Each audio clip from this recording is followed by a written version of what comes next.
Hey guys, welcome back to another video. Today I want to teach you how to freeze motion using an on-camera flash.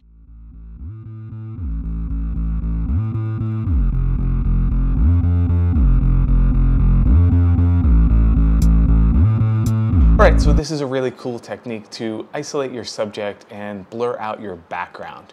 You do need a few things to succeed at this. One being some ambient light in the room. In my example, I had a fitness studio where they have LED lights, so there's lots of ambient light to capture. You may have seen at wedding receptions where there's, string lights or something, and those create light streaks. So you're gonna need some ambient light. You're gonna need a DSLR or a mirrorless camera. You'll need an on-camera flash, and that's it. All right, so let's talk about your camera, your flash, some settings and why they're important. So as I said, you need some ambient light. Most of the time you want the ambient light to be in your background, kind of behind your subject. That's what creates the effect.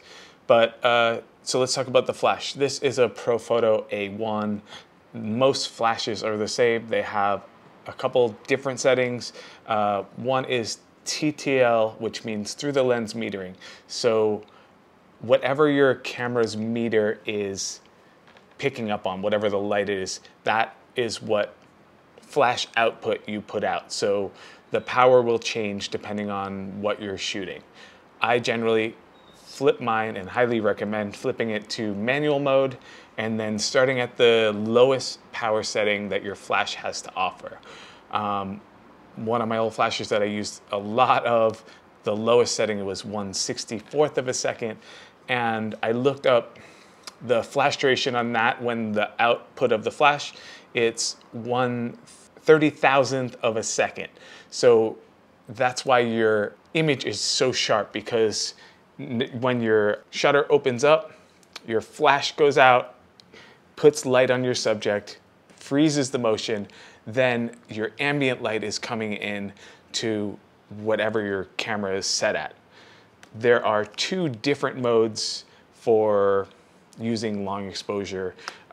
There's rear curtain sync and there's front curtain sync. What this means is when you press your shutter, the flash will fire right when you press the button, and then your shutter's open, it'll collect all the light and close. Rear curtain sync is you press the button, you collect all the light from the shutter being open, and then before the shutter closes, then your flash goes off, and then you freeze whatever is in front of the camera. I tried both. I found rear curtain sync was nice, but it was a little counterintuitive. So like when you're trying to capture somebody or you're taking a photo, usually you're timing it, or at least when I'm trying to capture motion, I'm usually hitting the shutter button to capture whatever it is that the person's doing.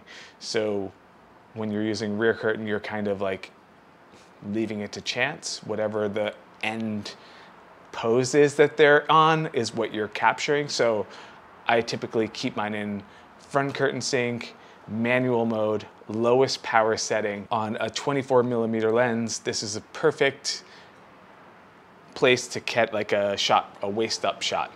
The person's gonna be really sharp. If you move back and you're trying to get a full body shot, or if your subject leans back or something, then the ambient light is gonna take over. Your flash isn't really gonna hit them. And you'll see, like, here's an example where they pulled back and I had the same flash setting. You can see their face is a little distorted. So the way to combat that is you just bump up your flash power. I go up one stop. I went from 1/64th to 1/32nd of a second. And you can see here, now their face is sharp. So your flash power, you need to be in control of that depending on where your subject is. And this is something that you just get used to over time. So with all camera techniques and camera, it's all practice. So I wouldn't go out and try this on my first event ever or my first portrait session. Usually, even when I'm shooting events, I will make sure that I got a bunch of shots in the bag of normal exposure without using shutter drags or anything, just to make sure that I got the shots, and then I'll go out and experiment. So now that you have an understanding of the flash and what it's doing, let's talk about the camera and the camera settings. So right off the bat, when I'm setting up my shutter speed, I'll set it to whatever it is that I want to set it to. So my range that I found is great is 1 second at the maximum, or the longest that I'll have it open, and then 1/5 of a second is the shortest. I found that to be a sweet spot just because I'm shooting people and I don't want to have, I know I could get a greater effect of the background and all the swirls. I've seen lots of photos online where there's like, you know, just lots of light trails everywhere. And that could have been a 15-second or a 30-second exposure. But when you're kind of working an event or trying to do a portrait session, waiting that amount of time between shots isn't realistic for me.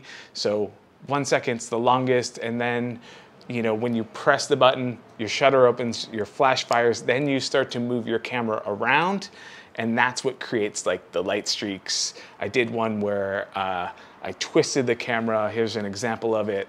You get to be creative with your camera motion, and you know that your subject is going to be sharp every time because of your flash. So starting off with the shutter speed, knowing where you're going to set that, if you start at 1 second, then you look down at your light meter and you adjust your aperture and your ISO around shutter speed. So you could use shutter priority if you wanted to, but I think that manual mode is the best way to go, because sometimes you might have to adjust in case you're shooting, if you're in a room that has different light scenarios, then you can just adjust your aperture or your ISO up or down to compensate for the light that's different in the space that you're moving into.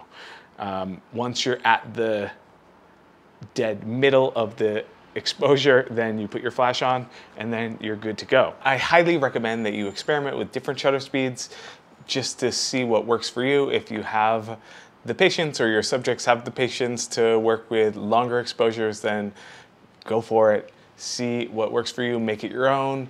That's gonna do it for this video. I hope you learned something new. If you did, hit the like button. If you wanna see more videos based on photography, tips, tricks, techniques, reviews, whatever, go ahead and hit the subscribe button, but I'll see you in the next video.